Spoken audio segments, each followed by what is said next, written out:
Yep. Hey, come say hi. You want to say hi? I do not want to say hi. She won't do it. My beloved better half. Hello. I will say hello. Michelle is going to go help a friend. We were going to go live last night, but we were going to do a show Monday, but you get the Wednesday show. Today is August 28th, 2019, and you get me. And me, and me, and me. And there's the friend saying, where you be at? I'm sure of it. So, all right, guys, I have a really good I gotta get a show for you. I hope I do. And get this dashboard up. Hello, everybody. Hey, y'all. I'm so glad you're here. I have so much to share with you guys. I'm gonna wait for people to kind of show up for our kind of our big reveal here on. There's a speaker down here. Yeah, pairing. Hey guys, I'm just so excited. I feel like it's been like way too long since we've seen you. Since you've seen us, since we've been together. And now we're back together again. You know, what is it? Absence makes the heart grow fonder. And I was going over some like news with Mom the other night, and she's just like, like, it'd be better if you were telling somebody else besides me, like other people as well. There's only one of me. Go tell the world. All right. So as people show up, we're gonna do our commercial break stories, where we cover things that are a little bit off the wall, not exactly earth-shattering, but interesting to me, and I think to you too as well. So. Here we have the Straight Pride group in Modesto, Saturday afternoon, and dozens showed up.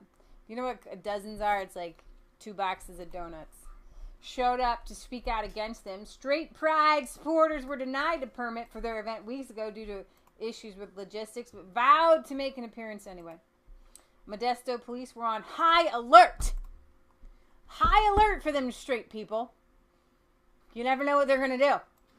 They might just perform a performance of Romeo and Juliet or something. I need to explain this to you. I popped out your chat. You popped out the chat. If you click off of it, it will shrink itself, and you got to pull it back. Oh. So you got Facebook and there, and then if you switch over to and the periscope, the scope of the peri. Watch, I have to bring it back on top. Yo, and then if you go back over to Facebook. I'm glad you saw the chicken video. If you guys want to learn how to butcher some chickens, check out the video that Mom Michelle made the video. Mom put it together, and I just showed up. All right, it's really good. We had a good time. So glad that we have 50 birds. We actually have 65 birds in the freezer right now. Because when we were cleaning out the freezers, we found 16 from last year, which is great because we just get to have chicken more than once a week. So we're pretty excited about that.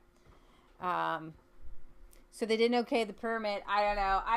A large crowd formed on McHenry Street for several hours. People were holding signs, making noise, and speaking out against the Straight Pride event. For weeks, he has advertised having a Straight Pride event. We're gonna play you guys a video here. Straight Pride is not welcome here, no. A controversial Straight Pride event in Modesto met with protest. The city of Modesto had denied a permit for it. CBS 13's Anna Giles is live in Modesto with how it all played out. Anna. Yes, Steve, things have quieted down at this point. People have cleared out, but there was a lot of controversy surrounding this event for weeks before it happened today. There were a lot of police on scene today. Things did get heated, but nothing serious broke out.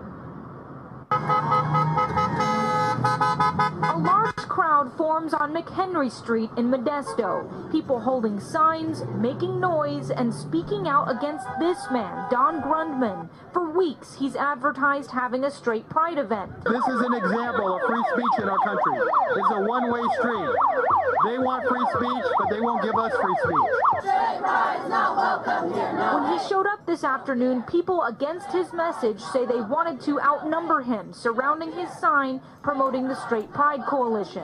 apathy and not confronting fascists when they come out into society, into the public space, into our communities, it makes it unsafe for queer people, people of color. They want to shut us down with violence. They want to threaten us with violence that they'll hurt us. So we aren't going to be intimidated. Modesto police came prepared on foot, on bikes, and on horseback, just in case things turned violent. But protesters on both sides stayed peaceful. I just think there's people are being able to express their frustration and their fears and their just upsetness with what's going on.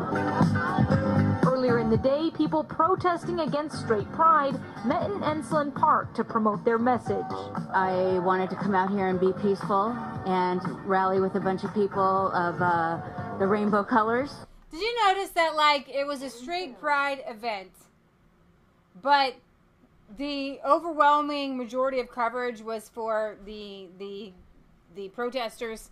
That is the same thing that is happening with the Trump rallies. When I saw the coverage of the Trump rally here in Cincinnati, it was like, oh, here's Trump, here's a snippet of Trump, here's a Trump supporter, and here's all the protesters, and painting them in, like, this most positive light available. And I want to talk to you guys about this because it's been weighing heavily on my mind that the mainstream media has gotten a hold of the normies, the regular people, the people who do not have time to watch yours truly and conversate with yours truly, with y'all on the tube of the Ube, on the Facebook live streams, on the Periscopes. People, y'all have been red pilled, right? And once you've been red pilled, if you've seen The Matrix, go see The Matrix. You got to rent The Matrix. You can get it free somewhere. Just watch The Matrix. Once you've been red pilled, once you wake up, you can't go back in. So then you begin to search out alternative news, right? Because once you realize that they're feeding you this junk and this box of lies, that's what happened to me in 2016. Like, I was having a hard time finding anybody who was positive for Trump to watch something, and I found that Joe Scarborough on MSNBC was actually the only pro-Trump source. So I would watch Morning Joe all through August, September, October, and into November, and he was actually pretty happy that Trump won, and he said it was a great kick in the pants to the Clintons, and, you know, him and Mika weren't exactly married and whatever, and so her little opinion didn't matter as much, and now I don't know what kind of never-Trumping evil psychopath he's gone down, but you can't watch him anymore. So if he was like the only path for like a regular normal person to find, and he's not there anymore, you have all anti-Trump, hateful rhetoric out there, and this is a perfect example of this brainwashing, showing that the straight pride guy kind of looked like a hateful, religious, crazy nut, and these guys were just having fun, you know, whatever. Whereas the guy probably didn't mean any harm. I don't know anything about him. He just was kind of making an ironic point that no one really has a straight parade because you don't really, it's just kind of, you just don't. Like, all parades are just kind of like family oriented and family, I mean, you know, it's just kind of weird. Let's say, if they can celebrate their sickness, we can celebrate their our Christian straightness. Dale Jones, can a turkey be prepared the way same way as chickens? Absolutely. Happy being hetero, and they almost make you feel guilty for like being attracted to the same, being born the gender that you know, appreciating the gender that you're born, and appreciating you're different. You know, men are from Mars, women are from Venus. It used to be a thing. Now it's not okay to be a thing. Guess we can't be proud to be straight, not inclusive enough. I guess I don't want to be that inclusive. There's Patriot Gallery there. All right.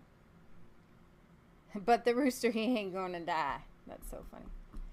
Okay, guys. So, I want to show you. Back up, back on up, out of here. No, that's not what I want to do. Okay. No. We want to close that one. Okay. No, we want to not close the program because all of my all of my links were up. Okay, we're gonna hopefully restore. Yes, let's restore. Lord have mercy on my soul.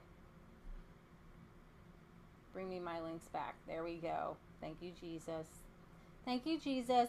Thank you, Jesus. Thank you, Jesus. I'm going to go to my own Twitter feed here. There's Resistance Chicks made a really good tweet I want to share with you. So, I had some family over this weekend and we got to talking about Trump. And I have a family member who despises Trump. Will vote for Trump, voted for him before. But thinks he's moral, mean. You guys know people like that? I wanted to make a video that said how to have a good conversation with and turn the mind of a relative who hates Trump but is like a Republican or something. I'm going to give you some positive stuff along the way. But we're getting hit on all sides. In 2016, I was not on Twitter. And this goes along with the story. It kind of goes along with the other stories. But this is kind of really what I wanted to cover today with you guys. And we are going to cover Brexit, biggest news, but we're going to kind of wait to the middle end of the show for that. In 2016, I was not on Twitter. I thought tweeting was for Twitter, twit birds. I don't know. I thought it was kind of stupid. And then when I started to try to peruse it, I couldn't figure it out. People were mean, and they still are mean.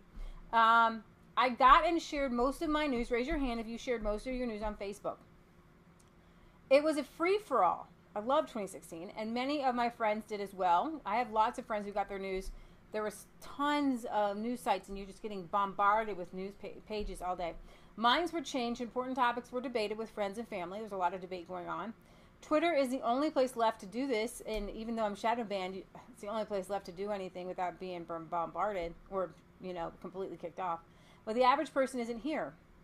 The average person is not on Twitter. Trump supporters, or at least anyone who points out anything good he does, have been regulated to this small corner of the internet, unless Fox News picks up the real explanation for Trump's fine people comment about on Charlottesville. He was saying there are fine people on both sides. He's talking about the people there to protest the taking down of the monuments in the South. Or the truth about the squad. Everybody has seen, I had lots of friends share how rude he was about the squad and how racist that comment was. But they're not shown what led to that. AOC and Rashida Tlaib and Ilhan Omar, they probably can't even name to you the people on the squad. And how anti-American they are, how anti-Semitic they are, how Rashida Tlaib, the first thing she said when she got elected was, let's impeach that mother blank. So, not nice people. They want to impeach Trump. They want to take over our country. They think everything that we do is bad. They want to abolish ICE. So all the regular people see is just bad Trump. And I know you guys run into this with your family. Go ahead and tell me about it in the comments. It's not even about Trump. There is a movement that big tech and the left has successfully stopped. They stopped our movement from taking kind of gaining. We weren't just gaining ground. We were taking over the world. I'm talking about, Putin in Russia. They were turning libertarian. There's a whole side story I could get on with that, but I don't know if I have time to talk to you guys about Maia. Gosh, can't pronounce her last name. The redheaded girl. She's arrested. She's put in jail. They said that she was a spy working for the Russians. It turns out that the CEO of Overstock.com was used kind of as a honeypot, and she had come over here to try to get libertarians in Russia together with libertarians in America and spread liberal values. Kind of crazy, but yeah, that was really real. But anyways, the world was spreading with like wildfire with Marine Le Pen, Geert Wilders, the ADL in not the ADL, isn't that what it is? ALD, whatever they are in AFD in Germany. Sorry, forgive me. The ADL is the Anti-Defamation. Just saw that today. Trying to keep everybody straight in all these countries in the entire world. But anyways, you have all over the world this amazing movement. And we were running over everybody. It was just fantastic. So it's not even about Trump. There's a movement that big tech and the left has successfully stopped. They essentially stopped the flow of getting people out of the matrix and red pilling them. They just basically stopped the red pilling of new people. Once you're red pilled, you're here. But they have stopped the red pilling of new people in its tracks. Remember, in 2016, Alex Jones would actually trend on Facebook, and I had normal friends sharing Alex Jones videos. What big tech, specifically Facebook, Google, and YouTube have done is brilliantly, you have to hand it to them. It's brilliantly evil. I mean, this is brilliantly evil. At the behest of Clinton and the Democrats, they have certainly done something about fake news. They started their own smear job conspiracy network to make Jones look like a choir boy. Anytime anything comes up about Donald Trump, they will smear him. Started obviously the Russia collusion thing for 3 years. You've got Judge Kavanaugh being smeared, crazy. You got the Covington Catholic kids. You got Jussie Smollett. You got the whole Fine People hoax with Charlottesville. Anything and everything they have to smear us, to smear Trump, to smear conservatives, to shut us down. They're doing conspiracy theory out the wazoo. Like, the whole thing with Alex Jones and Sandy Hook, they have, by a million, they've outpaced him on any conspiracy level.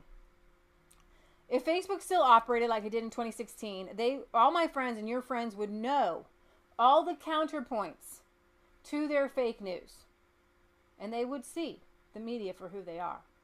The lying, corrupt enemy of the people. But the average people actually views Google News. I saw somebody on Facebook say this in an argument just a couple days ago, that they use Google News, that they're center. They're not left or right, right? We all know that Google is as left as you can get. Trump's tweets are not the problem. A lot of Christians and a lot of conservatives, I wish he just wouldn't tweet. It's the coverage of the tweets. If someone punches Mike Tyson and he punches back, everyone cheers. If Mike Tyson sucker punches old grandmas, he's a criminal. This is what the media does to Trump. They punch at him and then they play the soundbite of his comeback and act like a victim and act like he punched out of nowhere. Conclusion. We have to get our viral collective voices back. Hillary lost in 2016 because the people's voice was louder via the relatively free internet. That was then our voice was louder than the establishment. Now the establishment has effectively silenced us. They're the only voice for the average person. And so I had a family member come over, and I was able to kind of show them, or at least explain to them, all the different points, like Trump and his morality. Trump is standing up for Christians. Trump is fighting for the unborn. He's put 2 pro-life justices on the Supreme Court. He stands there between you and me and the media, and he says, don't touch them. Those are my people. And that's what he does. It does it every single day. He's not a meanie, and he's not a bully, because if Kim Kardashian and Kanye West come up to him and they say, hey, I like what you're doing, man, he's going to work with them. But he is going to punch back when somebody looks in his face or gets on MSNBC or NBC and says, you're a Nazi, you're a racist, you're working with Russia. When you say that Trump is working for a foreign government, you're saying that he should die because treason is worthy of death. And so Trump is going to fight back against these people. And the media they're not playing their stupid sound bites, the questions that they ask to get, the Trump response. All right, so what do we got here? I proudly fly my Trump flag, says Donna Terry. However, because they have put them everywhere, I do not think that my Mexican neighbors are happy. In the middle of nowhere town in Kentucky. Thank you, Jesus, for loving me. That's random, but awesome. All right. Donna's moving. Got a closing date coming up. Let's see. You didn't know pigs were carnivores. Michelle checked the bees today. Yeah. All right. Okay. So I'm going to move on, but I want to give you guys some hope because I've been thinking and praying about this because they have effectively shut down our voice. And I was really kind of disheartened to know that my Christian Republican, family member hates Trump and thinks he's a horrible, awful person because he doesn't research in the news. And I know that a lot of my Christian friends are going to be that way because they don't take time to research like, you know, you and I might do, which is why I appreciate Q. Whether you think that the person is, you know, intelligence or just some teenager in their basement or whatever, I don't think they're teenagers, pretty smart. What Q does is he lists a bunch, or they or whatever, lists a bunch of links. It talks about Peter Strzok and McCabe and all these deep things. And the Q people are really well informed, and so I appreciate the Q people. But I think there's a silent majority, and come next August, a year from now today, mark my words, a year from now today, you're going to see all those silent majority people who have not been on the Facebook radar because they haven't been sharing anything for censorship. They're all going to flood. They know what's going to be on the line. We're going to talk about, you know, Bernie Sanders, Elizabeth Warren. You're going to have, we're talking communism in America today. It's not a joke. That's not hyperbolic, for real. And they know what's on the line, and they're going to come out. And the algorithm and the computer are going to go overboard, and they're going to shut down. And I think that real news is going to get through. So I want to encourage you on that front. Speaking of encouraging news, the Border Patrol has unveiled 60 miles of new U.S.-Mexico border wall and drone footage. The U.S. Customs and Border Protection has unveiled a stretch of new border wall on the southern border, and it is said to have completed 60 miles in all. Construction crews continue to work on the new border wall system along the southwest border near San Luis. So far, more than 60 miles have been constructed along the southwest border since 2017. The agency is expected to complete 450 miles by the end of 2020. Yo. So, obviously no sound here with the drone footage, but check this out, y'all. 60 miles.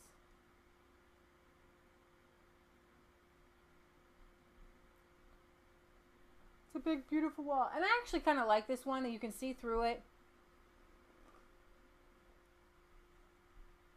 Hard to scale, but you can see what's on the other side, and you can obviously see for miles in either direction. And this was wall that wasn't here before. There you can see it's going on. It's still being completed down that direction. Go wall. So that's some good news, right? So this is the fake news media. I couldn't watch chicken video. That's okay. Mom kind of blurred out anything, but yeah, they taste good. How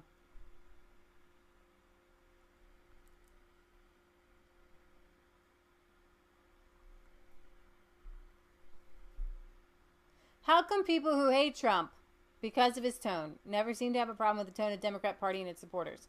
I think it's also because that they portray it as like righteous rants, you know? But this is crazy. A former chief of Duke University psychiatric department went on CNN this weekend to claim that President Trump is mentally unfit for office, and then proceeded to up the hyperbole quotient to unprecedented levels. I'm just going to play this, but oh my gosh. Diagnose. Right, without saying I'm diagnosing, because you've never met the man. Okay, you can just... let's see. Got to turn us back on.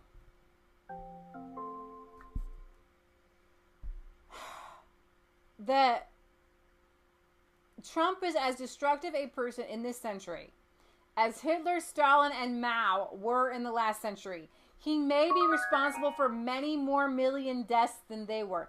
There was a time when that would have gotten you kicked off of Brian Stetler, who, why is he on? Who's watching this bald guy? And nothing wrong with being a bald guy, but like, he's just, it's one thing, you know, when good things are coming out of somebody's mouth and you just see the person for who they are. It's another thing to have this like frog man on TV and all this disgusting puke is coming out of his mouth. It's like, ugh, get rid of this guy. But anyways, he should be off the air.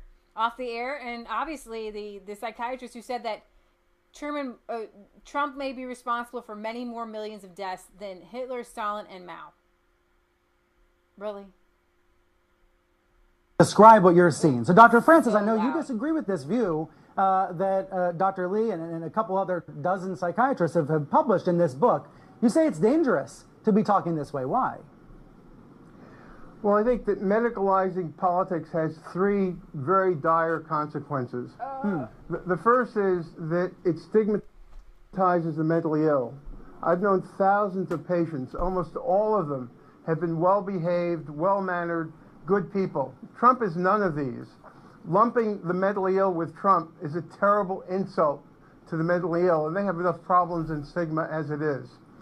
The second issue is that calling Trump crazy hides the fact that we're crazy for having elected him, and even crazier for allowing his crazy policies to persist.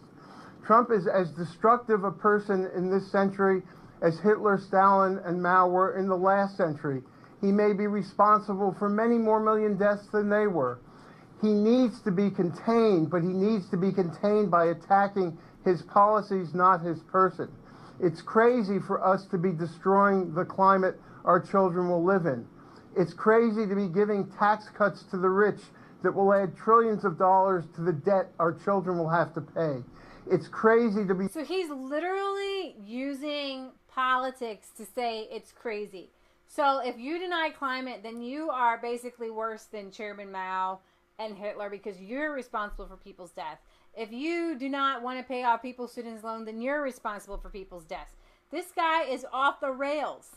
He's destroying our democracy by claiming that the press and the courts are the enemy of the people. We have to face these policies, not Trump's person. Now, it's absolutely impossible. You can bet the House that the Congress, that Pence, that the cabinet will never, ever remove Trump on grounds of mental unfitness. That will never happen. Discussing the issue in psychological name-calling terms distracts us from getting out the vote. And the important thing is to get Trump out of... I can't even.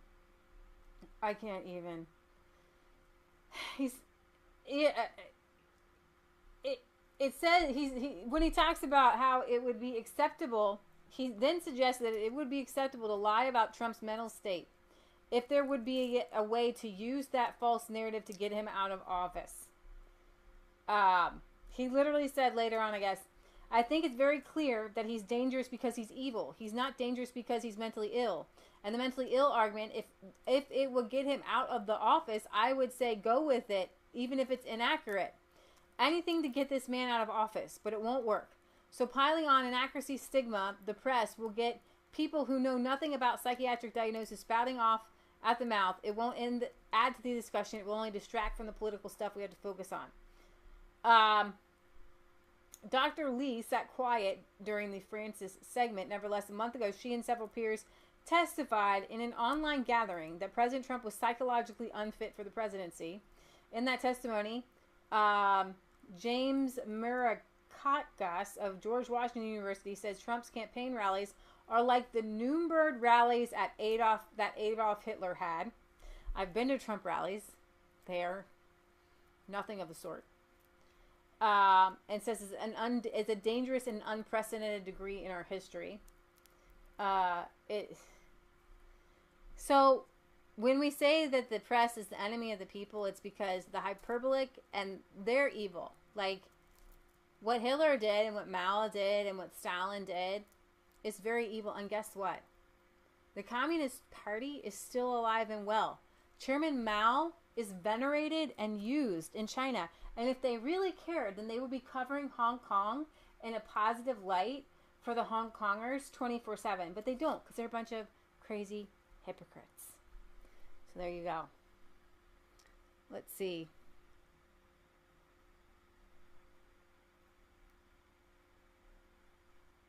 Thomas Massey, he voted with the squad to boycott Israel. Are you sure the BDS movement? I don't think that he did.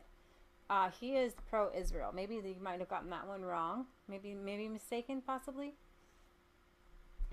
Possibly. I think he was the actual psychiatric patient. Absolutely, I do.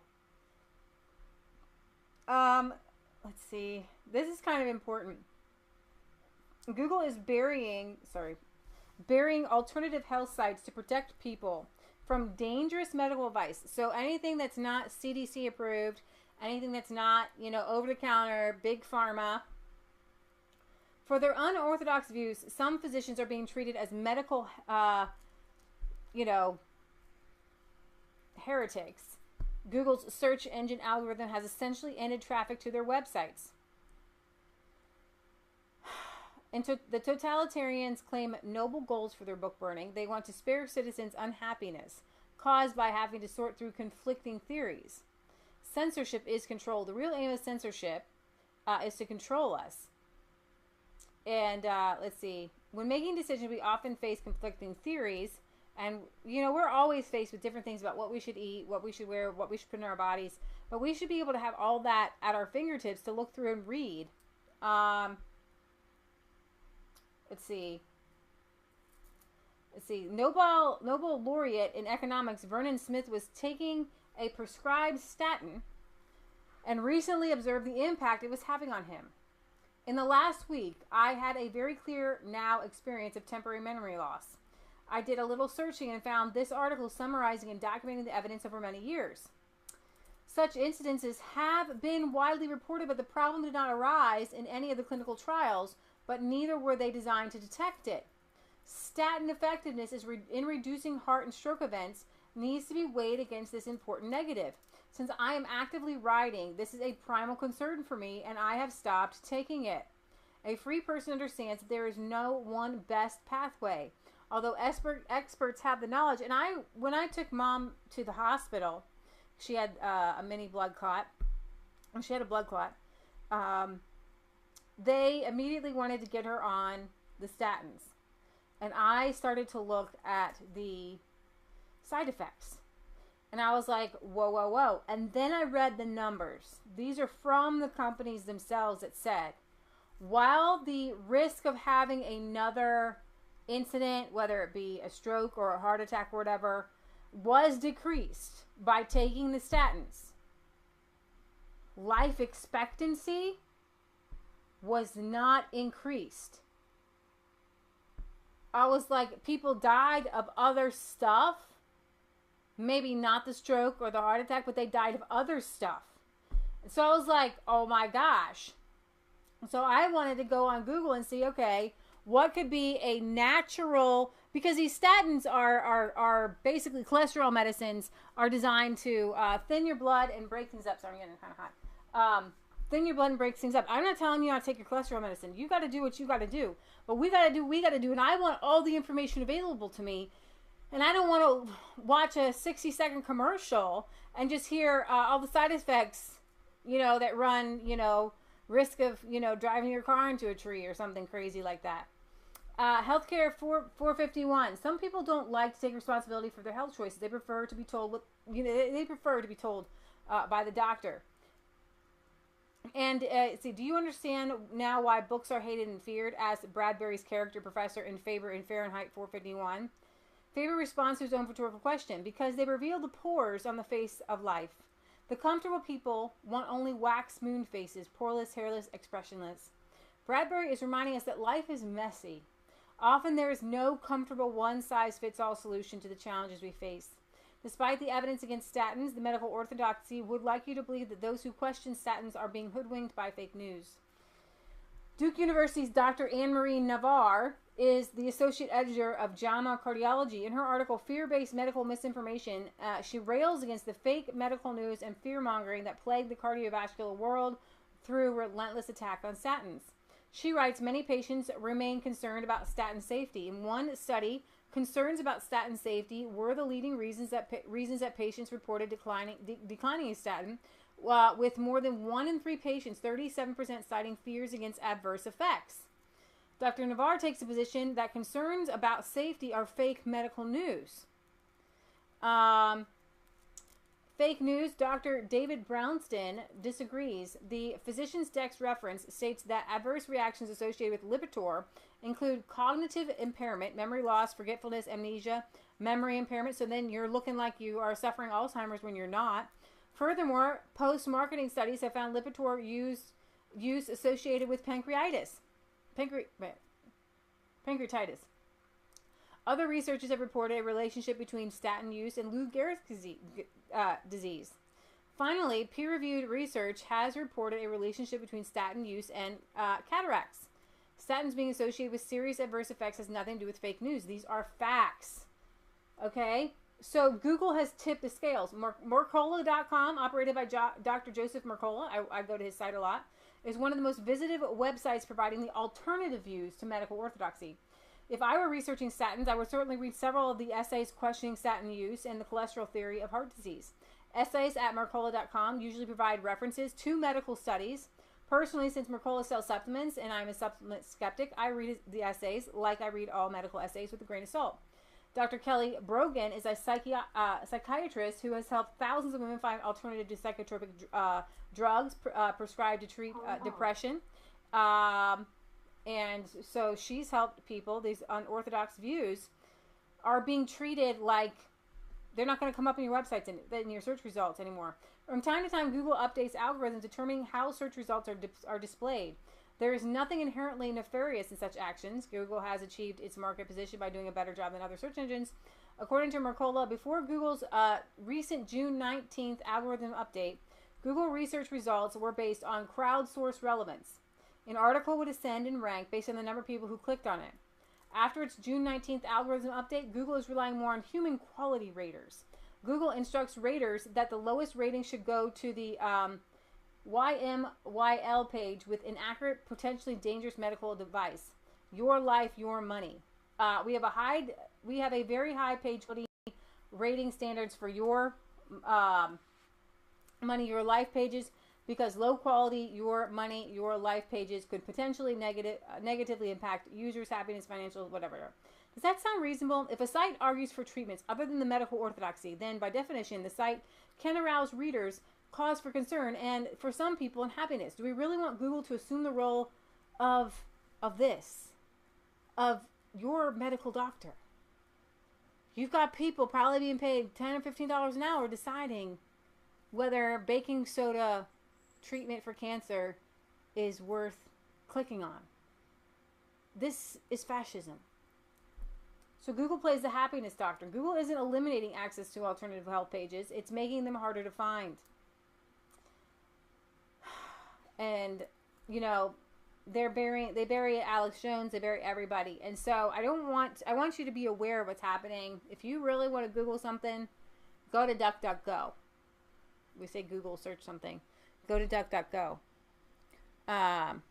I've been saying that for a year. Doctor wanted to put me on a statin, and I absolutely not. I'd rather die of a heart attack than Alzheimer's. Google will help reduce the population.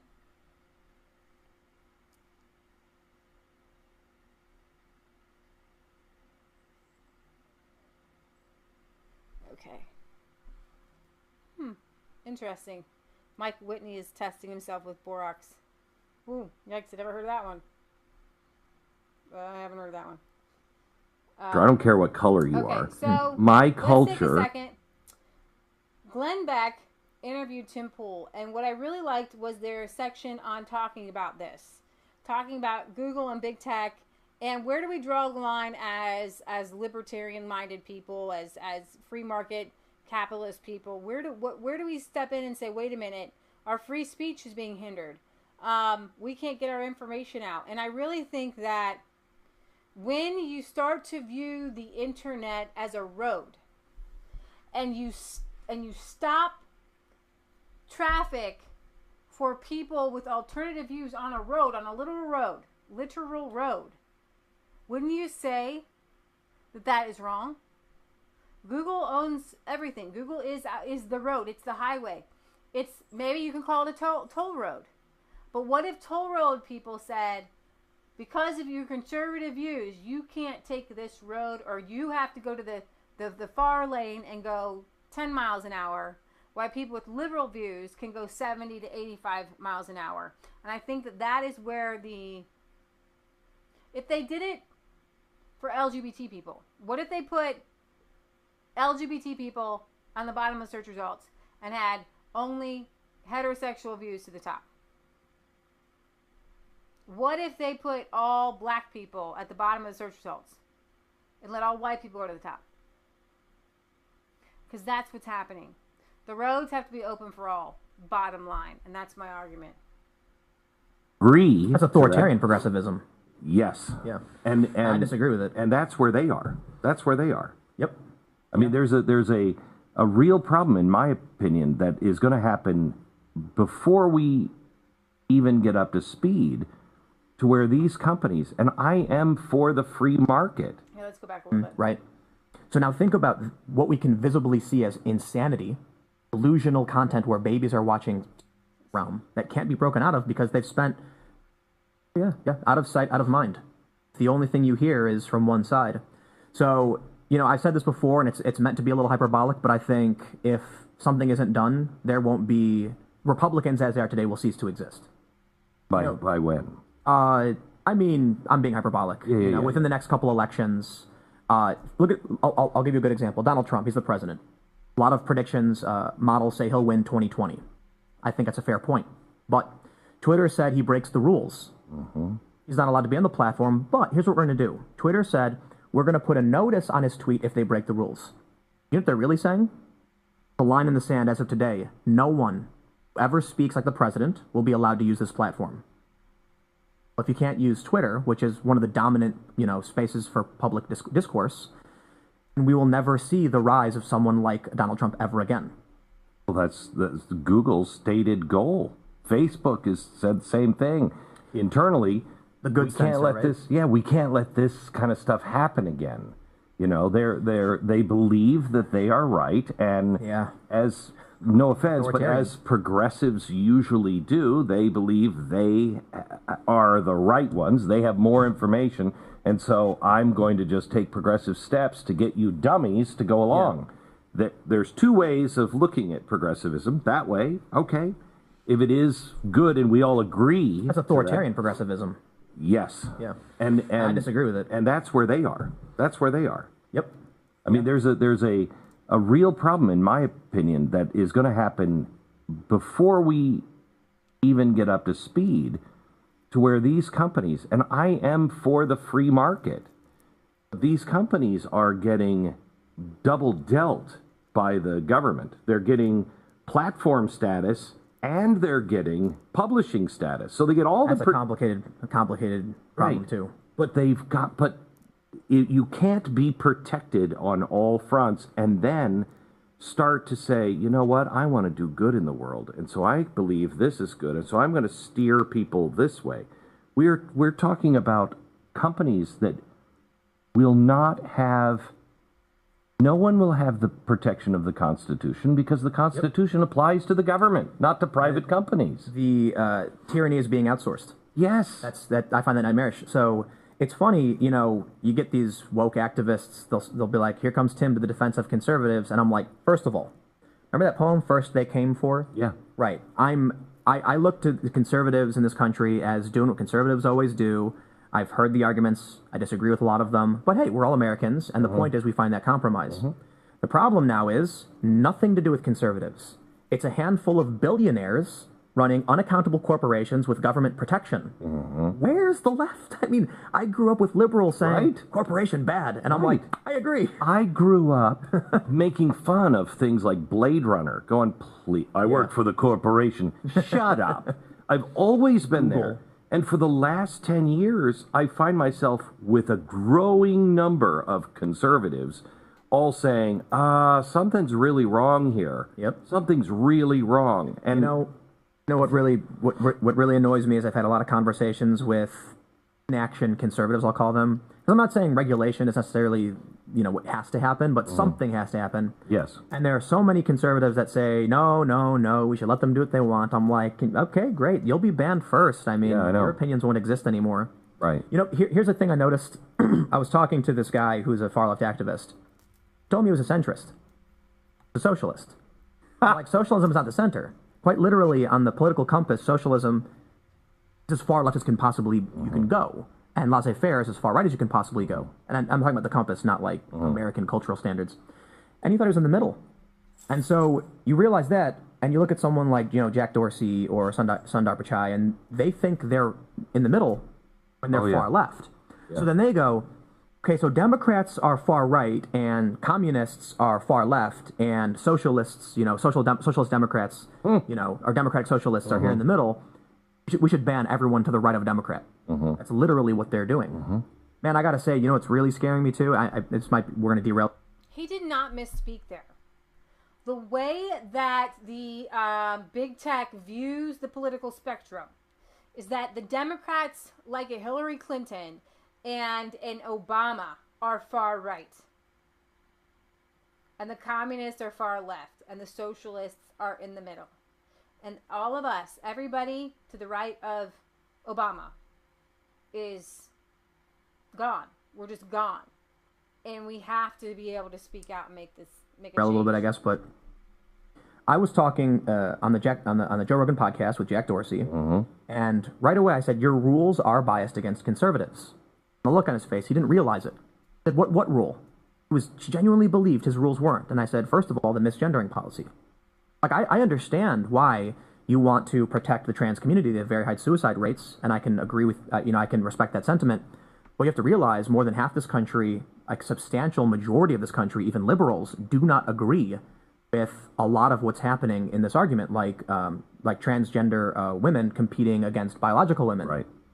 Like, lifelong Democrats are concerned about that. When you say you're going to ban every conservative because they hold this view, or they have to bend the knee and never express that view, you've got a rule base that is basically threatening them at any moment. The sword is Damocles over your head. You can be kicked off the platform. Now what do we see? In Canada, a trans woman has filed a human rights complaint against a Brazilian waxing salon because the trans woman has male parts and is demanding the female make contact. The law is this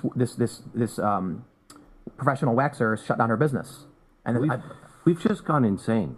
That to me really is crossing the line. We are denying reality. Yeah. At the same time, we're denying an individual right to say, I don't want to participate in that. And I'm going to stop that there. I'm going to kind of cover some more news, but this is the bits. These are the bits, no pun intended, that are not being shown on mainstream media. ABC, NBC, your friends aren't hearing that there's a guy dressing like a girl going to all these waxing places in Canada and suing them because they won't give him a Brazilian wax because he has male parts. And Canada is forcing women to touch male genitals because the person supposedly in his head says that they're a female. And Donald Trump is up against these kind of people all day long. And he's punching back against them. And did you hear what Tim Pool said? Twitter has now said that Donald Trump violates their policies, but because he's president, they're going to let the tweets stay up, but they're going to put warnings on them, making it so that anybody who talks like Donald Trump will never rise again on Twitter. So I want y'all in your prayers at night to go before God, because we need a George Washington moment where we're going into battle and he saves us from being shot with the horses out from under us. And just because a lot of these people, they're falling right and left. And we just watched Avengers Endgame again with our uncle for his birthday. And there's this bad guy named Thanos, and he snaps his fingers. 50% of all innocent life is gone. All of it gone. 50%. And that's what's happened to our movement. And that's what happened to Alex Jones and Laura Loomer and Gavin McInnes and now Faith Goldie and all these people. Snap.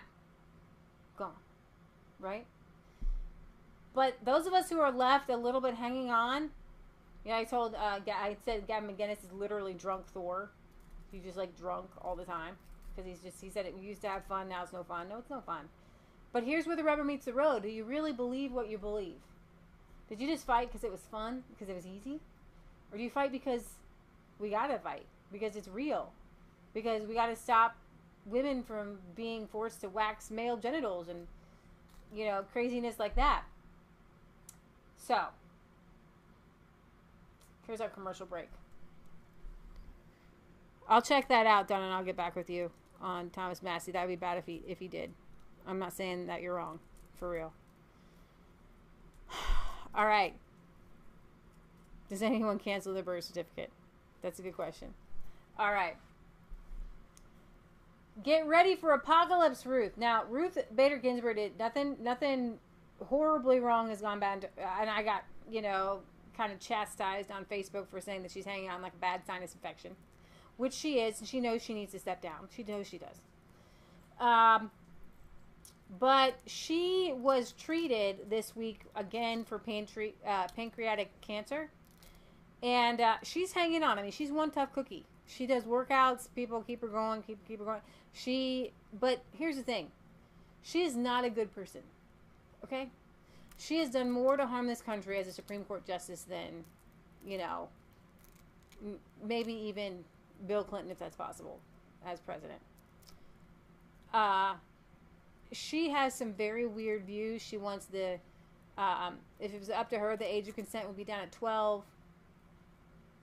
She would decriminalize prostitution, make it legal. She's one of those sexual liberty feminists. Doesn't really care about women. Wanted to abolish the family. Not a good person. But if she goes and steps down, or God forbid, I don't want anything bad to happen to her. I really don't. I don't wish that upon anybody. But if God forbid something happens to her before Donald Trump, for 2020, be ready.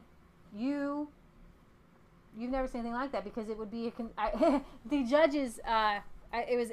Give a half point to John Roberts, because he's a leftist who he's supposedly a conservative, but he's really leftist, and he kind of votes conservative every once in a while. So it actually would even out the court if a true Republican were or conservative were appointed. And here's your daily reminder that the Supreme Court is supposed to be the least powerful branch of the government. Not even supposed to be this way. Not even supposed to be. All right. So why don't I always wear my hat in public like I would really like to? Y'all have sent us some pretty cool hats. Michelle's not here. I'd show you. Some people sent us some more hats this week. I want to show you guys, but Michelle's not here, so I won't. I wear my Trump hat every once in a while. Voting day, for sure. Any sort of patriotic day, I'm going to wear my hat, my Trump hats. But it's a dangerous thing to do, to wear. Perversion is perversion, but liberals see it as progressive progression. Just 6, says Earl's daughter. That's true. Looking forward to 4 more years of liberal tears. Looking forward to liberal heads exploding when Trump nominates the next conservative male judge. I think she'll be a female. I think her name is Amy something. Can we get a Protestant judge next time? You know what's so funny about this is that there is a thing to these Catholics and these Jesuits. They teach kids, and I gotta hand it to the Catholics. They give you a better education. The public school kids. I mean, maybe you get a homeschool kid on the court or whatever. But I think you're gonna get another Catholic. Her name's Amy. She's Catholic. Jeez, you're right. It'd be great to get a Protestant on there. It would be great. All right, so here is a guy who got assaulted in Portland for wearing a MAGA hat. See if my... First up, a Portland man says he was attacked and sucker punched at a Portland bar. Now 2 people are behind bars, but he claims this all started over his hat. Our Fox 12's Zach Anders joins us now live in Southeast Portland to explain. Zach? Yeah, hi, Bonnie. It's middle of the Hawthorne Street Fair right now, but last Friday, 2 people were arrested right here, a man and a woman, and the man who was hit says it was all because of his Make America Great Again hat. A late night rumble on Hawthorne. Yep, hitting me square on the face.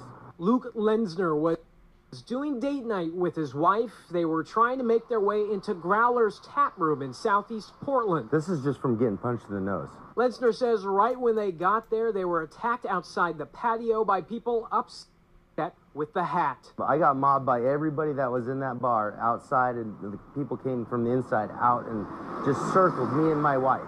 Security camera footage provided by the bar shows the couple did try and make their way in, but it doesn't appear to be very busy. In fact, bar staff say they were already done serving for the night and that they told the couple they were closing. Lenzner attests that things escalated between people outside the bar. That's when police say these two, seen here, assaulted Lenzner and his wife. Surrounding me, like literally surrounding me, pushing me. I'm just trying to get through, trying to stop the person from hitting me, taking my hat, and then I get sucker punched. Police arrived at 12:50 a.m., but say the suspects had already left. Lenzner, bloodied, was able to give police a license plate number, and a few blocks away, they made an arrest. Leopold Hauser, 22, and Adebise Acuna, 23, were both arrested and booked into the Multnomah County Detention Center on charges of assault in the 3rd degree. They're expected to be arraigned Monday. And witnesses, including the bartender, say Lenzner was the one who started it. You can see here he points to his hat and says something as they left after being told the bar was closed. Witnesses say that's what started it all. Ultimately, however, police say Lenzner never involved himself physically in the altercation. And both suspects were released on their own recognizance and are expected to appear in court on Monday. Reporting on... So you're allowed to point to your hat? You're allowed to say things to people? Oh my gosh. We don't know. If he pointed his hat and said something, what do you think it started? What do you think how did it get started? I don't know. That's crazy. That's craziness, y'all. Okay. Alright. Alright. So. Thanks.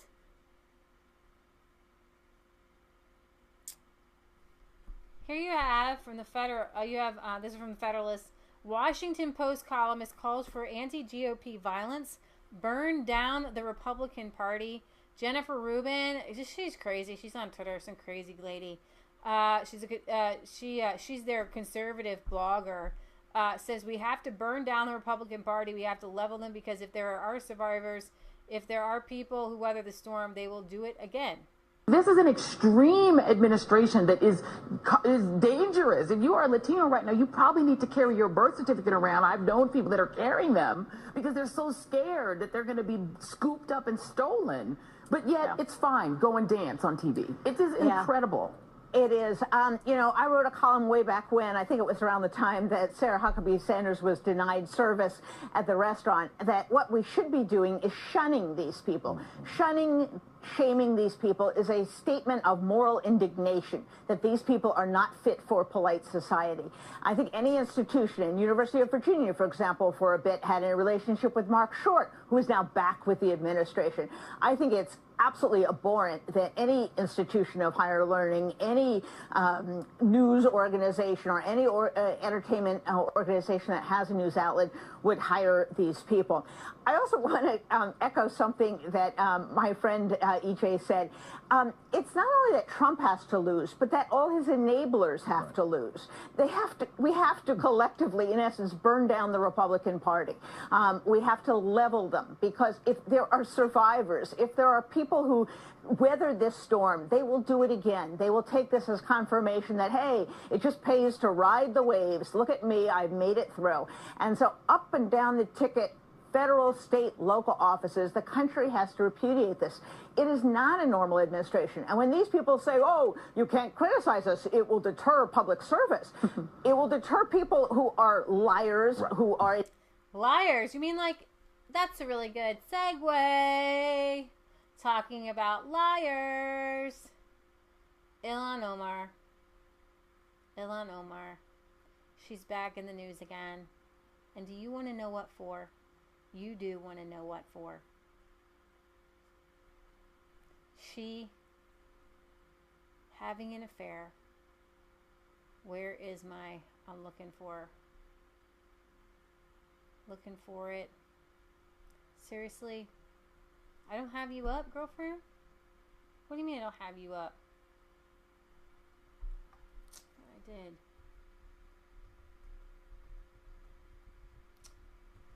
I'm Googling it. It's probably not a good idea. But actually, the facts are the facts. So you guys know Ilhan Omar, married a brother. Well, guess what? It's a woman named Beth Mynett, and she has filed for divorce publicly available documents that her husband, a consultant, let's see, a complaint filed with the Federal Election Commission against Omar alleges that the congresswoman illegally used campaign funds to pay for travel expenses for Tim Mynett, the Democrat political consultant whose wife accuses him of having an affair with Omar. Now get this.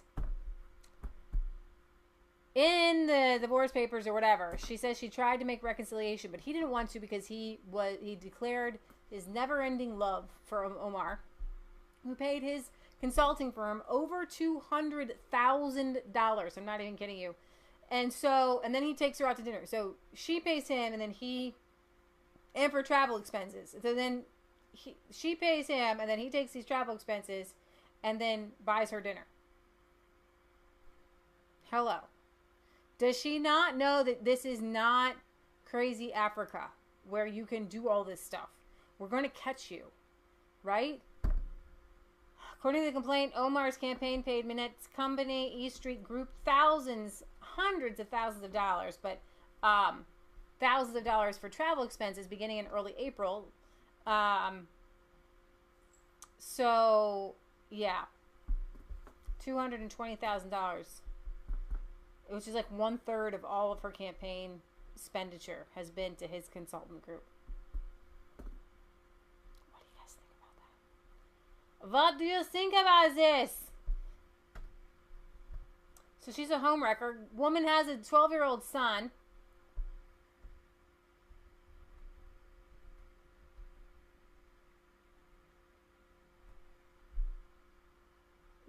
Is that a joke?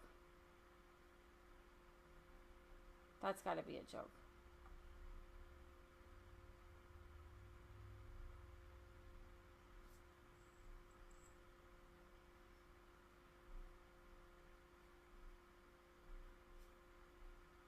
Is this a joke? That's got to be a joke.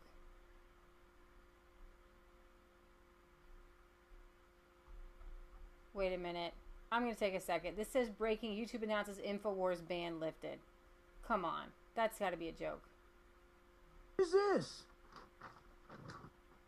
YouTube's CEO, Susan Wojcicki, says it's more important than ever to let was banned. The crew's already on it. So I'm going to go ahead and believe the... Okay, that's a joke. Trickery. Oh, and don't do that. You get my hopes up, and I really can't handle it. Trickery. Okay, Ilhan Omar said, as I said yesterday, I have no interest in really allowing the conversation about my personal life to continue, and so I have no desire to discuss it. She's a homewrecker. She is a homewrecker. Here's the guy, the white guy. You know, she said that people should barely be afraid of white men. Well, she's not. Having an affair with the dude. Funneling campaign money to her mistress. Family separation, Ilhan Omar style. She says thousands of families are being separated at the border. So she separates this family. Way to go. Way to go, lady. All right. So Trump was at the G7. It should have been the G8. Russia should have been there. Demonizing Russia is not going to help the world at all. If China's there, Russia should be there. And you guys, my blood will boil when I start to talk about, how the world is embracing China and shunning Russia because China is authoritarian and Russia is throwing off authoritarianism and is not communist anymore. But I can't do that because maybe I'll start to have a heart attack.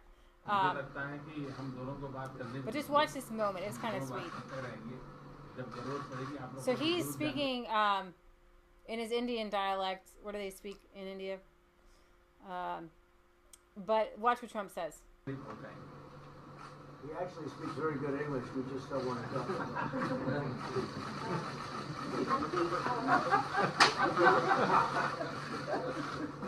that you should let us discuss these things and The little bro moment there. He actually speaks. He was speaking in Indian dialect, and Trump says he actually speaks very good English. And it was just kind of a sweet moment there. I enjoyed. I'm going to show you another sweet moment. At the G7, it should have been the G8, the first ladies exchanged high fives with surfers at the beach. Kind of thought this was cool.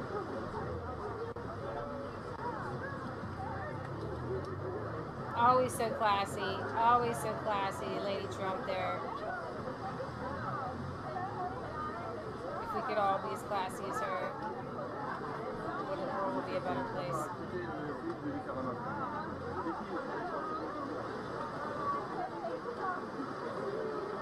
Cute.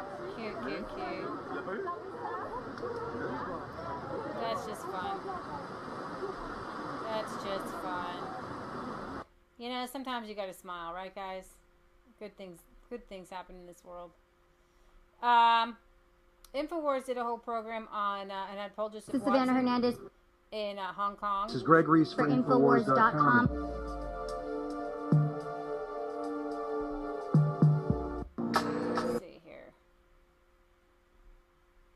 Recognized as peaceful. They see themselves, the entire city of Hong Kong, as being united in this protest. Now, a lot of people are wondering, how did this all begin? Where did this all start? So I want to go ahead and take us back to the 1800s, when Hong Kong was a colony, a part of the United Kingdom. It wasn't until 1997 that Hong Kong returned to Chinese sovereignty under the one country, two systems policy. Now, this policy made Hong Kong a special administrative region, and Hong Kong was semi-autonomous for 50 years, meaning they were allowed to keep many of the rights that we have today. Think freedom of press, freedom of speech, freedom of assembly, a lot of those rights that aren't common in mainland China. However, this is set to expire in 2047. Back in 2018, a couple from Hong Kong went on vacation to Taiwan, and on vacation, the boyfriend murdered his girlfriend and came back to the city of Hong Kong. Since he didn't commit the crime in the city, Hong Kong was unable to prosecute him for the crimes, which led them to propose the extradition bill earlier in 2019. This extradition bill would state that local authorities could take citizens from here in Hong Kong and extradite them to Taiwan and mainland China. As we talked about, there's not really freedom of speech, freedom of press, or freedom of assembly in mainland China. So Hong Kongers really, really do not want that imposed upon them. You look at the Taiwanese and the folks in Hong Kong, beautiful, smart, informed, dynamic people amongst the per capita most successful people in the world. When they're turned loose and given some basic freedom, their grandparents and parents were run out of China by a dictator, by a murdering Red Terror that took over in 1949, that then killed 115 million mainline Chinese. You better believe they've got a reason to be standing up and tearing down surveillance light poles and fighting the police and taking over government buildings effectively, because they're passing laws to secretly arrest them and to get rid of their representative republic. Police aimed guns at protesters, and at one point an officer reportedly fired his gun into the air as a warning.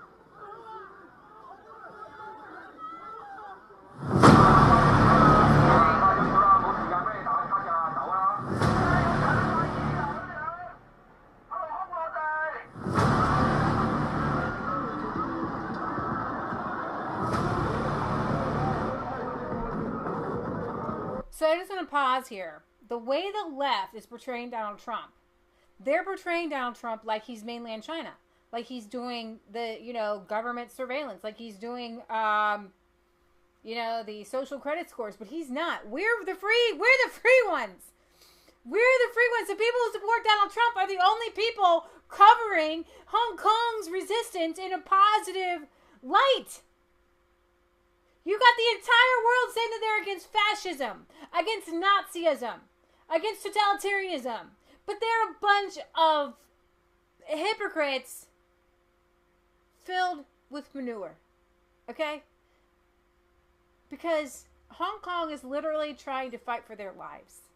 Fight so that they don't get taken over to... People in America are literally acting like Donald Trump has organ harvesters ready to put to take the organs from political dissent. When they know what's happening in China. We all know what's happening in China. And these people in Hong Kong are saying, I don't want to be under authoritarianism. I don't want to be under Nazism. I don't want to be under... They have said, the protesters have said, these are Nazis, you guys. Communists are really Nazis. I just need you to know this. And if you cared about Nazis, if they cared about fascism, then they would be standing with Hong Kong right now. But they actually care about their cheap iPhones instead. Why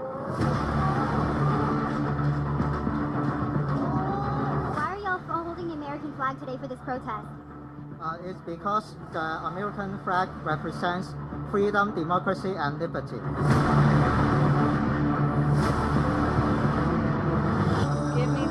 Give me democracy and freedom, or give me death.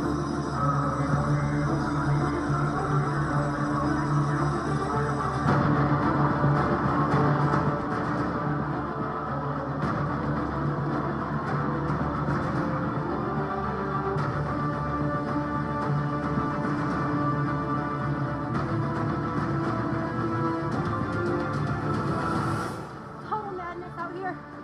Protesters are charging police right now. They're throwing rocks and poles at all of the cars. They're cheering in victory as the police drive away.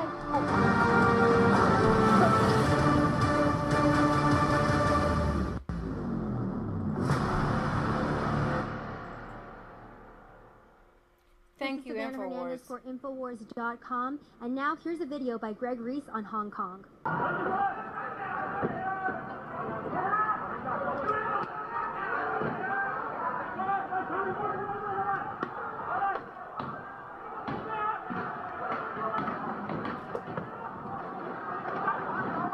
Fighting with umbrellas.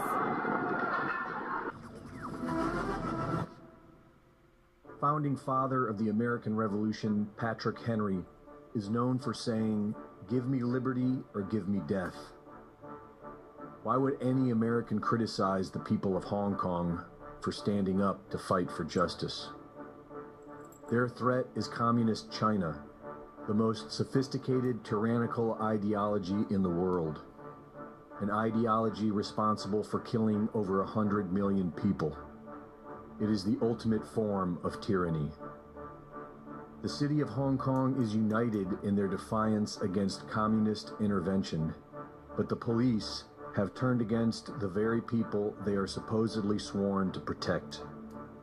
The police have been caught acting as agent provocateurs. They have been caught turning a blind eye to the Triad Gang, hired thugs for the CHICOMS. And they degraded and humiliated the arrested female protesters by making them strip naked in front of groups of male officers and inspecting their naked bodies. The people of Hong Kong are civilized, polite, and gentle, and they deserve justice.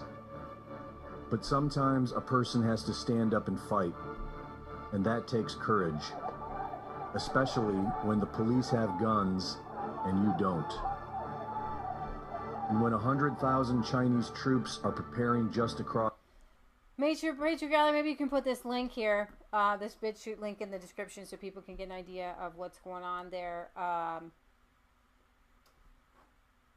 But speaking of craziness, this is kind of the opposite. And let me see if I can get some comments here. I know you guys have been on Facebook. Hi to Facebook. Let's see. Jennifer had said before we were covering Portland, I'm from Portland, and it's just so, what are you saying? So trashy? Hey, I can't see it. So trash now. Censorship. I'm trying to get the comments here. I can't, it's not letting me see your comments. Nothing surprises me in America. Nothing ever gets done about these things. Or probably, I'm going backwards. Let's see.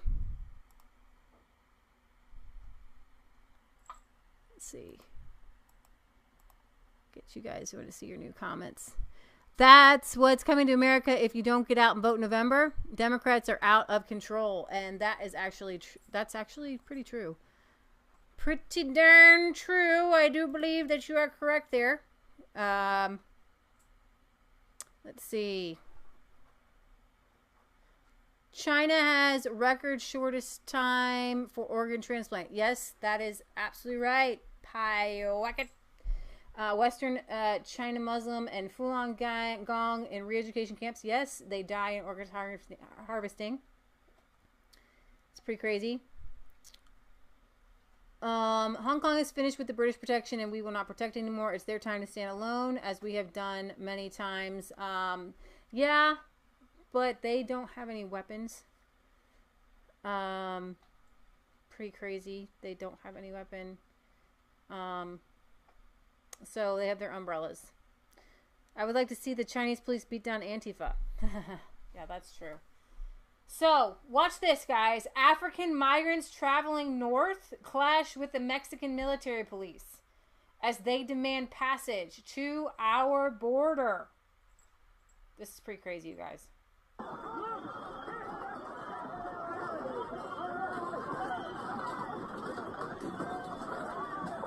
So, Mexican police are getting a taste of what it's like. This is crazy. How did these Africans end up in Mexico? They didn't walk. They didn't take no boat. They flew on very expensive tickets. I looked up to see how much these tickets would cost coming over from Africa. They're in the thousands of dollars. We're talking about $2,000 and $3,000 plane tickets one way to get over here.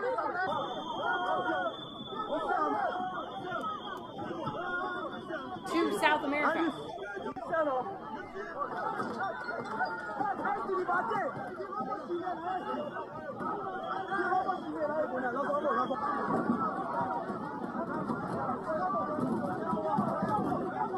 Can you believe this?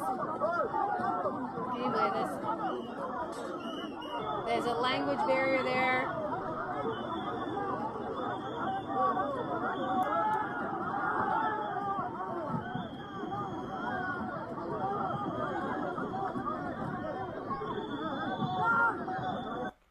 Absolutely insane.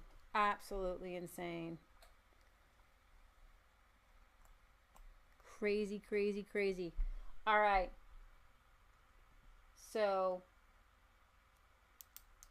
oh my gosh. I'm going to get to Brexit, but another commercial break. Did you guys know that the Obamas just bought a new home? They did. It's really a modest place.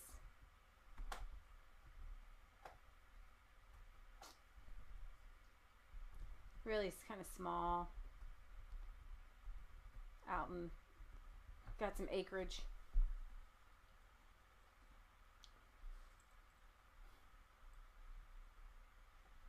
They bought a giant mansion on Martha's Vineyard. I want to show you a picture.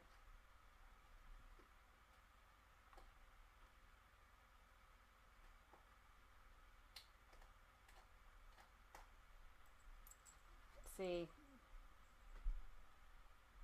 there it is. This modest home, small.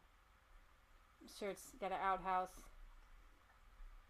$15 million. I think it's 26 or 29 acres. Private beachfront property. Edgartown, Massachusetts. With deeded rights and a boathouse. The sprawling lawn leads to a nearly 7,000 square foot home. You know what Obama said? Here we go. He said, you get to a point where you have so much money. You can only eat so much food. Your house can only be so much so big. He literally said that. Like, I have so much money, I don't even know what to do with it. So he buys this. Martha's Vineyard. My thought was that he just wanted to surround himself with rich white people. Why didn't he buy a nice place in, the middle of Chicago or suburbs, or surround himself with black people? Why isn't he in a black neighborhood? He surrounded himself with the white supremacist elites. That's his buddies. That's his friends. They're not my friends. He's a white supremacist. Yep. So anyways, that's the coast, right? Well, do you think that they believe in climate change? Do you? Because AOC says that she is going to have one less child. Because the world is literally going to be going to, we're going to have all kinds of crazy things happen, including all the coasts flooded. So do you think the Obamas really believe her to spend $15 million on a coastal property? No. They don't believe a lick of it, Jack. They don't believe one iota of this stuff. They don't believe it. They don't believe it. They don't believe it. Al Gore doesn't believe this stuff. He's got mansions all over the place. His electricity bill is sky high. They don't believe it. You have rich billionaires taking private jets across the world to climate change, really? And I could go off on climate change. You guys, the environment is pretty stinky right now. We got a lot of pollution. We got a lot of factory farms. And I want green grass just as much as everybody else. But this is the satanic mind control over people. They're not trying to stop pollution. They're not trying to stop the factory farms, even though she mentions it every once in a while. She's not trying to do what it would take to bring them back. She's like carbon. It's like pie in the sky. It's literally the king's new clothes. Okay. I'm going to torture you for 60 seconds. You think overhauling our economy to decarbonize and save the planet is going to be expensive? Try not decarbonizing our economy and allowing sea levels to rise, every coastal city to go underwater, every Midwestern city or large swaths of the middle of the country experiencing drought on a level that we have not seen. That's going to be way more expensive. You think artificially having to create our food supply because the earth no longer can sustain growing foods naturally, or the sun is scorching the earth so much that we can't grow the foods that we used to be able to grow, that's going to be a lot more expensive. So Cheeky here has seen way too many sci-fi. We need to bite the bullet on the cost, because the alternative to not spending the money is A, death, and B, spending even more money. So this is embarrassing, even by her standards. The Obamas just showed you that they don't believe in this, Jack. All right? And this is the satanic mind control, because AOC's Green New Deal has nothing to do with anything green. Not saving the environment. It's about free college and free medical care. Even the architects of the Green New Deal say it was never to protect the environment or help the environment. It was about total communist financial change in America. Is nothing to do with helping the environment. If you want to help the environment, then you loosen regulations on small farms. Okay? Make the easiest law in America for farming and make it federal nationwide. For example, there's laws called cottage food laws, meaning there are certain things that you can make in your home and sell. And certain states have really broad and open cottage food laws. I believe New Hampshire just passed some good ones. I'm not sure. Forgive me if I'm wrong. And then some states have really harsh cottage food laws. So if you want to can up some jellies or jams, you might have to have like a food permit or a kitchen permit to make these things. Now, a lot of them allow for things like a canned food or a cooked food that's like canned and shelf stable. But if you want to make like a pumpkin pie that might need to be refrigerated, then you can't sell that. Or maybe even a lemon meringue pie, because it has eggs. I don't know, that are top. I don't know. And like here in Ohio, you have to, if you're going to sell your eggs not on your farm, you can sell them on your farm to anybody.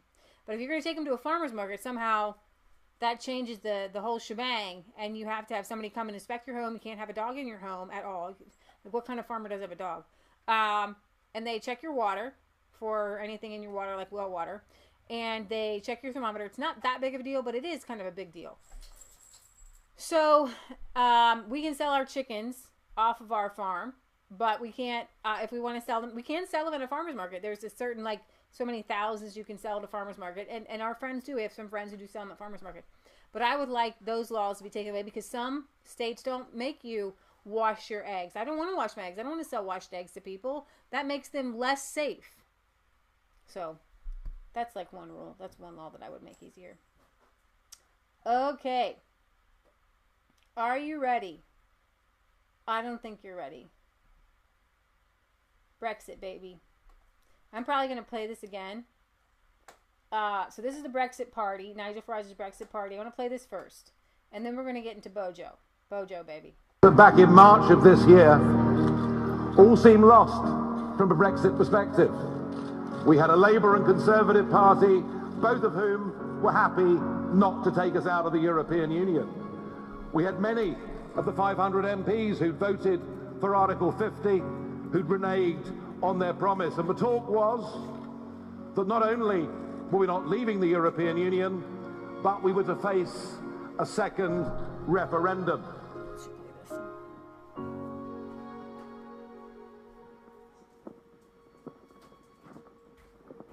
And I felt that something absolutely fundamental had broken. Trust in politics, trust in our entire political system, and that is why I founded the Brexit Party, to restore that faith.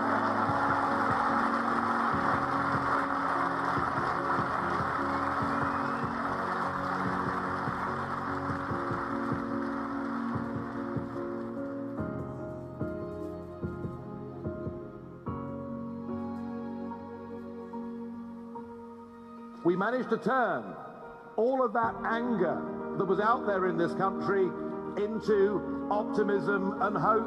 We made people begin to realise that actually Brexit was going to happen because the British people have made up their minds and we will not be changing it.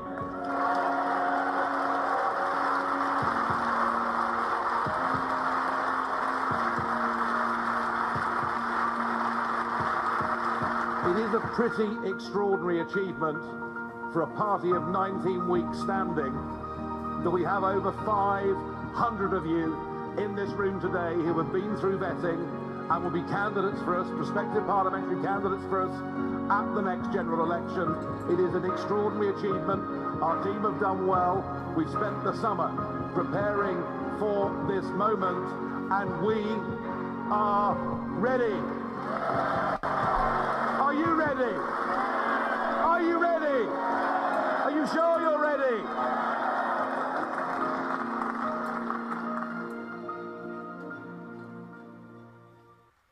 I'm ready. I'm so excited. Okay, so here we have. I love my life. Here we go. Where are we? Where are we? Where are we? Where are we? Where are we? British government to suspend Parliament for 5 weeks, outraging anti-Brexit rebels. Brexit is happening. It's on the plates. Bojo's government is activating the constitutional mechanism to suspend Parliament on today, the Wednesdays.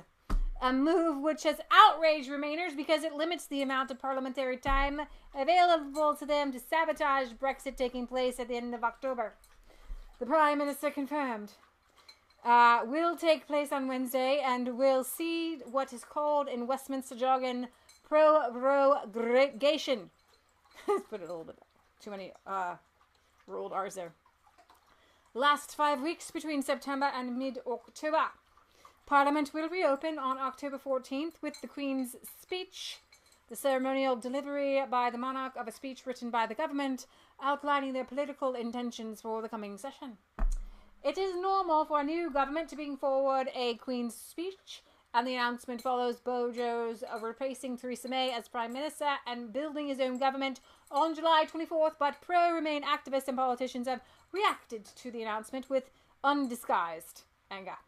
The timing of the announcement severely restricts the amount of parliamentary time they have to sabbat the 2016 referendum in which the British people said they wanted the country to leave the European Union. The departure has already taken over 3 years to come to fruition. It is nearly 6 months late from its originally legally mandated withdrawal date. Conservative Brexit rebel Dominic Grieve, the former Attorney General who has spent months actively plotting against his own government in endless bids to frustrate the will of the British people, was one of the strongest critics. He called the suspension pretty outrageous and rejected the government's claim that the move was about starting a new parliamentary session. You have, order! He's pretty mad. What's his name? I keep saying it, Dan Crenshaw. What is, your favorite? He's funny, but he's just political. He's not neutral. Okay, everybody be nice. I know. Be nice. We do have some four-legged creatures with us. Okay, we've got to be nice. Here. I brought down a little treat for him. Now they're fighting. Okay, Grieve was joined in comments by Philip Hammond, who was Chancellor of the Exchequer, Britain's finance minister under Theresa May's government, but resigned before Bojo had time to fire him. A diehard Remainer, who it is claimed sabotaged Brexit preparations during his time in government. Hammond said Wednesday, it would be a constitutional outrage if Parliament were prevented from holding the government to account at a time of national crisis, profoundly undemocratic. The anti-Brexit Labour politicians also lined up to signal their anger with senior figures calling the prorogation scandalous and dangerous. They knew it was coming. The government itself played down the announcement. Conservative Party Chairman James Cleverly MP said the development was unsensational, summarising it as the government to hold a Queen's speech just as all new governments do. Meanwhile, a government spokesman characterised it as, this is about the NHS and violent crime, not Brexit, and the courts have no locus to interfere in a bog-standard Queen's speech process. Speaking to Sky News Wednesday morning, Prime Minister Boris Johnson made the announcement official and reinforced the official line that the decision was about governing the country rather than Brexit. He said, we're not going to wait until the 31st of October before getting on with our plans to take this country forward. This is a new government with a very exciting agenda.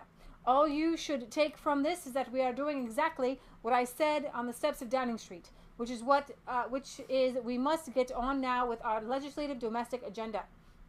Under the British Constitution, a parliamentary session is prorogued, that is to say suspended, at regular intervals to allow a new session to begin.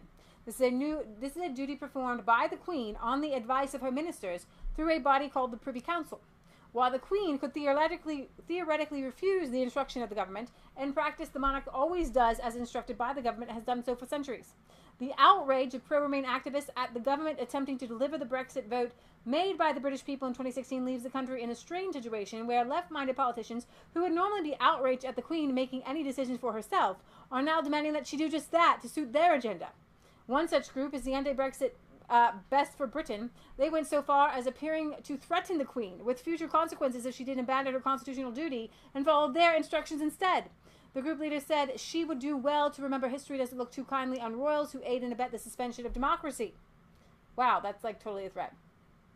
But what does Trump say? Love UK, baby. President Trump gives Boris Johnson boost as PM outrages anti-Brexit Remainers.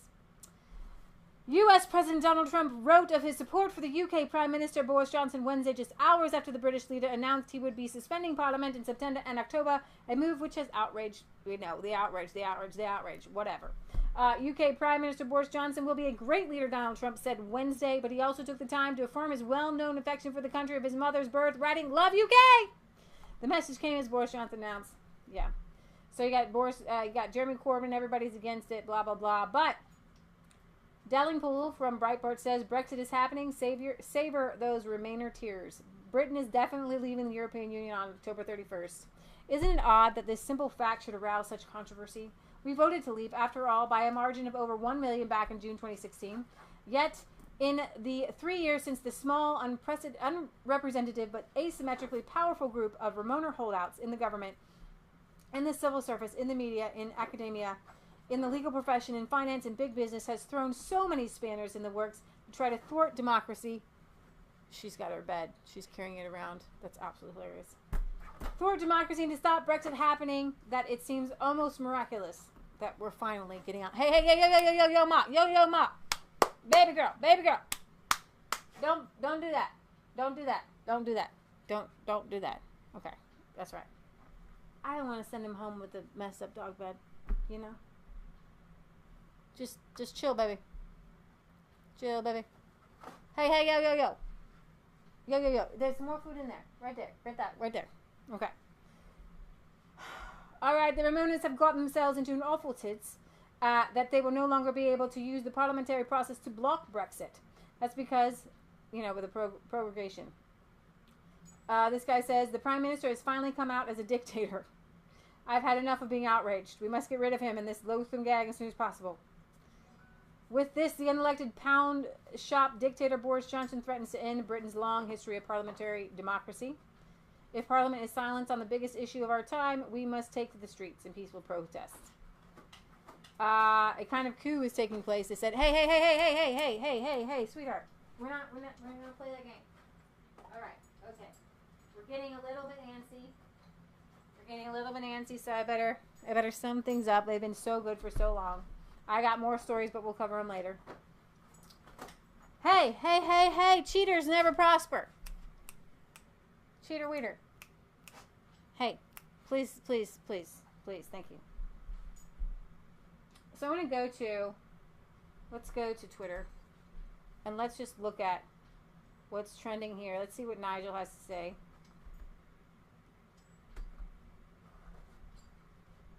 Let's see what Nigel has to say about this. If anything. Let's see. If the Prime Minister is brave enough to do the right thing and go for a clean break Brexit, we would put country before party.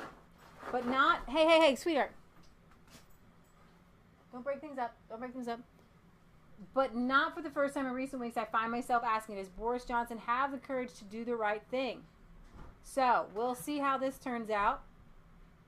We shall see. Let's see. We got on Brexit here. We got some troublemakers. No hint of irony. Defend democracy, block Brexit. After attempting to explain that this was oxymoronic, I was outed as a Brexit Party MEP by a crowd member who bellowed, "You should be in prison." Defending democracy. Sums it up. John Buckout. There it is. Defend democracy by stopping Brexit. She's just scratching. I think she thinks there's... Oh, you want to play? Here, Mom. You want to play? You want to play? I wet my bit. Interesting concept, isn't it? Ignore the will of the people and call it defending democracy. Ignore the will of the people. Queen grants request to suspend Parliament as Brexit deadline nears. So yeah, you have some Ramoners, but this is a good day for Brexit. It really is. So we're going to cover more of this on Sunday, and I'm going to sign off here, and hopefully Michelle will be back with us Friday at 6. Remember, guys, it's not just a conspiracy theory if it's a truth. I hope you enjoyed the show with me tonight. I did. I had to get a lot of stuff off my chest, going without talking to you guys for a while, driving everybody around here crazy. So I just hope you guys have a good week, blessed week, and you're encouraged, but are informed of your enemy. You have to know where your enemy is positioned and what kind of battlegrounds they've taken, so we can fight for them to get back. Let's see. If they do not leave, Britain will go to civil war. The English are ticked. And we know historically how good we are when we set our mind. Germany knows too. Speaker John Burkow, thanks, Patriot Gallery. The parties have their party conferences during this time, so are not in Parliament anyway. So whatever, not a big deal. The Parliament will be off for 4 weeks, of that 5 weeks anyway. So it will only mean a 4-day suspension anyway. Just stop craziness. Thank you for that, Stuart the Brit. Notice they had candidates ready to run in every district across England. So we'll see. I hope the Brexit Party actually does take off. They can't take on the Queen. She's the boss. John Burkow. Thank you, guys. Burkow. We got you. Order. Yeah, we only have 11.5 years left, thanks to AOC. Don't fight, order the food. We got the more food. All right. So, guys, remember, we have a P.O. Box 107, Milford, Ohio, 45150. If you want to send us your letters, we want to read them on air. Like I said, I got some stuff to show you guys on Friday. Friday's a good day for that anyways. Thank you guys for being here. This has been fun. Fun for me to just kind of hang out with you. So I don't have to worry about talking over Michelle, which I tend to do. And apologize profusely. I just get so much going, and she tries to talk, and I just like cut her off. And so now I just cut myself off because of my own thoughts. The joke. All right. Remember, it's not just conspiracy theory if it's the truth. Right? They're coming at us from all angles, but we're going to take them down with the power of God. Oh, when you mentioned Google, did you mention that it has like 12 companies that it's invested in its pharmaceutical? Google has invested in pharmaceutical companies. That's why they're putting down natural stuff. There's no money in baking soda. But they themselves are invested, so they're actually rigging the system. They're rigging the system.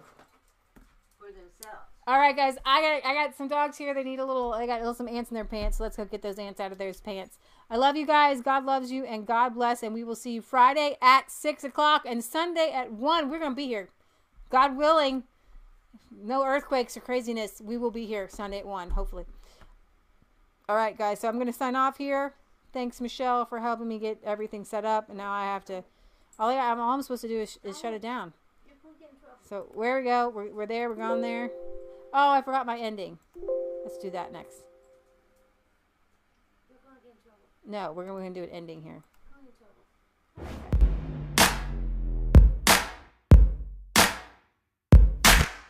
I was called